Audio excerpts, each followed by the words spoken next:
నుంచి 10 సంవత్సరాలట ఆ సెక్షన్కి సంబంధించి. ఆ సెక్షన్ కూడా ఇక్కడ చెప్తున్నాడు.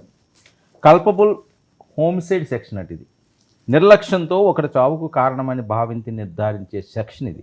ఇందులో నాన్ బెయిలబుల్ సెక్షను, ఈ సెక్షన్ల కింద నేరం రుజువైతే 5 ఏళ్ల నుంచి 10 ఏళ్ల జైలు శిక్ష, నేర తీవ్రతను బట్టి శిక్ష, జరిమానం 2 కూడా విధించే అవకాశం. అంతేకాకుండా జీవిత ఖైదు కూడా ఒక్కొక్కసారి విధించే అవకాశం ఉన్నది. ఇది వైఎస్ఆర్సీపీ వాళ్ళకి ఒక్కసారిగా బిగ్ షాక్ ఇది. ఎందుకంటే వీళ్ళు అనుకున్నది ఒకటి, అక్కడికి వెళ్ళిన కార్యక్రమం ఒకటి, జరిగింది ఒకటి.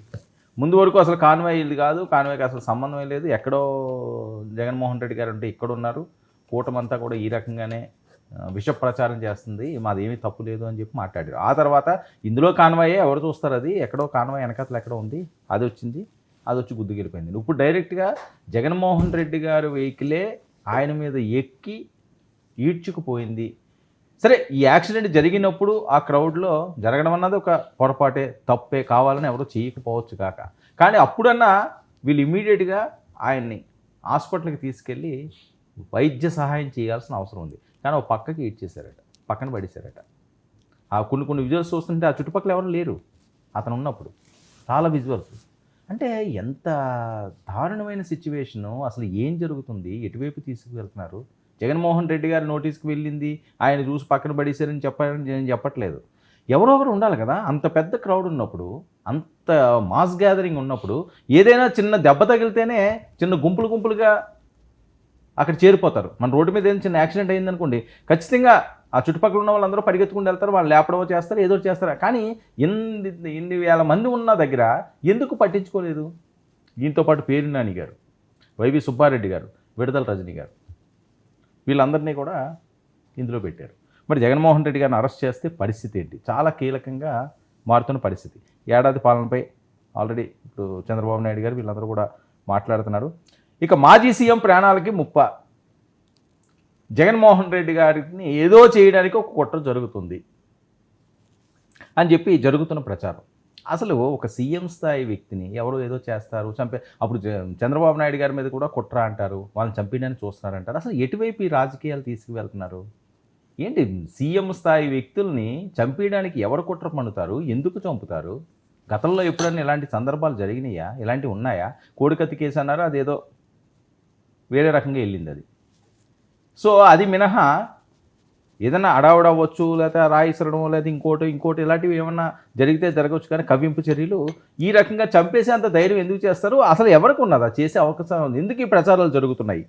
ఇక పవన్ దక్షిణాది మోదీనా? నేను చెన్నైలో చూసాం హడావుడి.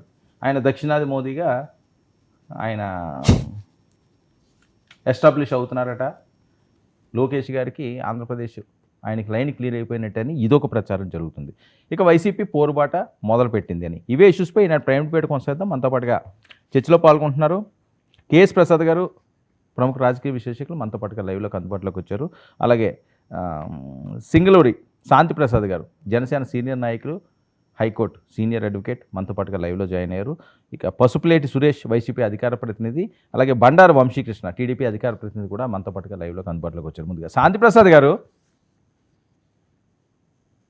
చెప్పండి. వరుణ్ గారు, సార్ వినిపిస్తుందా? నాకు వినపడుతుంది, మీకు వినపడుతుందా? ఓకే. శాంతి ప్రసాద్ గారు, ఏంటి జగన్మోహన్ రెడ్డి గారు ఏటువట ఆయన మీద పెట్టిన సెక్షన్లు, దాని పర్యవసానాలు ఏ రకంగా ఉంటాయి? ఒక అడ్వకేట్గా మీకు దీని మీద గ్రిప్ ఉంది కాబట్టి ఒకసారి వివరిస్తారా ప్రేక్షకులకి?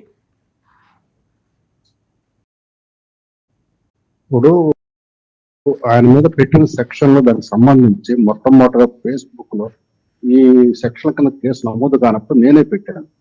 ఓకే. ఆ చర్య ఏదైతే ఉందో ఆ వీడియో చూడగానే this amounts to culpable homicide అని చెప్పి నేను పెట్టాను. Not amounting to murder. అంటే చంపాలని ఉద్దేశం ఉండదు, కానీ చంపబడతారు అక్కడ వ్యక్తులు. అంటే వాళ్ళు చేసే చర్య వల్ల వాళ్ళకి తెలుస్తుంది, ఈ చర్య వల్ల అక్కడ వాళ్ళు చంపబడతారు, ఈ చర్య వల్ల కొంత ఇబ్బందికరమైన వాతావరణం వస్తుంది, దానివల్ల ఇతరుల ప్రాణాలకు ఇబ్బంది కలుగుతుంది. ఈ 106 Class 2 అనేది ఏంటంటే ర్యాష్ అండ్ నెగ్లిజెంట్ డ్రైవింగ్. అందులో గన మా వ్యక్తులు మరణిస్తే 10 సంవత్సరాలు ఉంటుంది.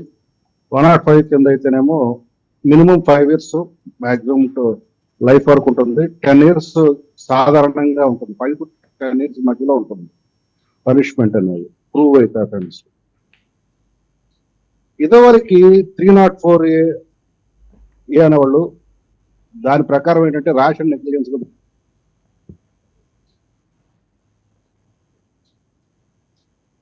సార్ మీ వాయిస్ మ్యూట్ అయింది.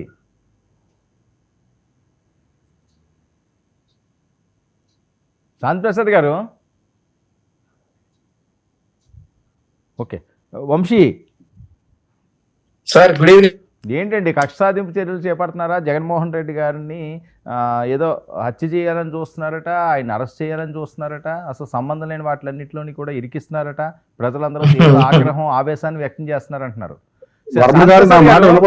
ఒక్క నిమిషం శాంతిప్రసాద్ గారు, మీరు ఫీజు అవుతున్నదండి, మీరు వేరే జూమ్లో ఏదో జాయిన్ అవుతారా? అదేం జాయిన్ అవుతారా? నేను ఆ జూమ్ లోనే ఉన్నాను. Okay okay right. ఓకే ఒక నిమిషం మాట్లాడండి. ఇప్పుడు మాట్లాడండి, కంటిన్యూ చేయండి. ఇప్పుడు కంటిన్యూ చేయండి. మీ వాళ్ళ దగ్గర తేడా ఉంది. ఇప్పుడు కంటిన్యూ చేయండి, వినిపిస్తున్నారు. వంశీ 1 minute వినపడుతుందా? మాట్లాడండి. ఇప్పుడు ఇదివరకు పాత రోజుల్లో 304A అని ఉండేది అఫెన్స్. అంటే ఎవరైనా ఉద్దేశం వెళ్ళిపోతే అది ఇది తక్కువ పనిష్మెంట్ తో ఉండేది. కానీ ఇప్పుడు మారిన పరిస్థితిలో పనిష్మెంట్లు చాలా తీవ్రంగా ఉన్నాయి. ఇక్కడ గుర్తేసి వెళ్ళిపోవటం, తర్వాత మోటార్ వెహికల్స్ యాక్ట్, ఇప్పుడు అలా కాదు, మోటార్ వెహికల్స్ యాక్ట్ లో ఉండే పోయిన కూడా తీసుకొచ్చి బిఎన్ఎస్ లోనే పెట్టారు. అంటే ఒకవేళ ఒక వ్యక్తి మీ కారు కింద పడినప్పుడు మీ తక్షణ ప్రాథమిక కర్తవ్యం ఏంటంటే ఆ వ్యక్తికి సంబంధించి తగు జాగ్రత్తలు తీసుకుంటూ అతని హాస్పిటల్ తీసుకెళ్ళటం కానీ, సంఘటన పోలీసు వారికి కానీ మ్యాజిస్ట్రేట్ వారికి కానీ తెలియజేయడం కానీ చేయాల్సిన బాధ్యత మీ మీద పెట్టింది చట్టం. మీరు ఎప్పుడైతే అక్కడ మనిషి దెబ్బతిన్నాడు, అతను తీసుకొచ్చి పక్కన పెట్టారు, ఈ విషయాలను తెలిసి ఆ రోజు తెలియదు మీకు అనుకుందాం, మాట వరుసగా అనుకుందాం, కానీ తెల్లారిగా మేము తెలుస్తుంది కదా. మీరు ఆ రోజు పత్రికా సమావేశం పెట్టారు కదా, అప్పటికే అది 2 మనుషులు చనిపోయారని వచ్చింది కదా, ఒక వ్యక్తి కారు కింద పడ్డాడనేది వచ్చింది కదా, ఆ వ్యక్తి మీ పార్టీకి చెందిన వాళ్ళని వచ్చింది కదా, కనీసం వాళ్ళ పేర్లు తలచి సానుభూతి కూడా ఎక్స్ప్రెస్ చేయలేదు కదా. సో ఇక్కడ ఏంటంటే కొంత నిర్లక్ష్య ధోరణి కనబడుతుంది.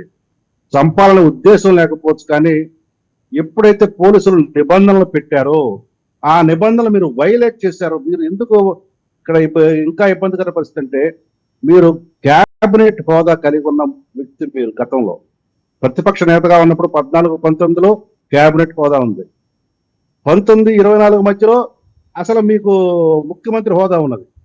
ఇటువంటి వ్యక్తి చట్టాల గురించి, పోలీసుల వ్యవస్థ గురించి, వాళ్ళు పెట్టే నిబంధనల గురించి మీకు తెలియదు అంటే ఇది ఎవరు నమ్మరు. పైగా అసలు మాకు ఇటువంటి మాజీ ముఖ్యమంత్రి పెడుతూ వింటున్నారు. ఇది ఇంతకన్నా హాస్యాస్పదమైన పదం ఇంకోటి ఉండదు. ఎందుకు అంటే చంద్రబాబు నాయుడు గారు కూడా మాజీ ముఖ్యమంత్రి, మరి ఆయన కూడా సభలకు వెళుతున్నప్పుడు మీరు ఏ రకంగా చేశారు? వర్మ గారు వినపడుతుందా? మాట్లాడండి. ఆ రోజు ఏం చేశారు మీరు? ఆ కందుకూరు వెళ్తుంటే మరి ఆయన జెడ్+ సెక్యూరిటీలో ఉన్న వ్యక్తే కదా, మరి ఆయన రోడ్డు మీద నడిపించారు కదా. పవన్ కళ్యాణ్ గారు వెళ్తుంటే మరి ఆయనకి మీరేం చేసి రానివ్వకుండా మీరు ఆపారు కదా. ఎయిర్పోర్ట్ అథారిటీ వాళ్ళకి ఫోన్ చేసి ఇతని యొక్క ప్లేన్ మీరు అలౌ చేయదని కూడా చెప్పారు కదా. అసలు చిన్న ఘటన నిరసన వ్యక్తం చేయాలనుకుంటే చిన్న చిన్న కార్యకర్తల స్థాయి వాళ్ళు కూడా గృహ నిర్బంధాలు చేశారు కదా మీరు.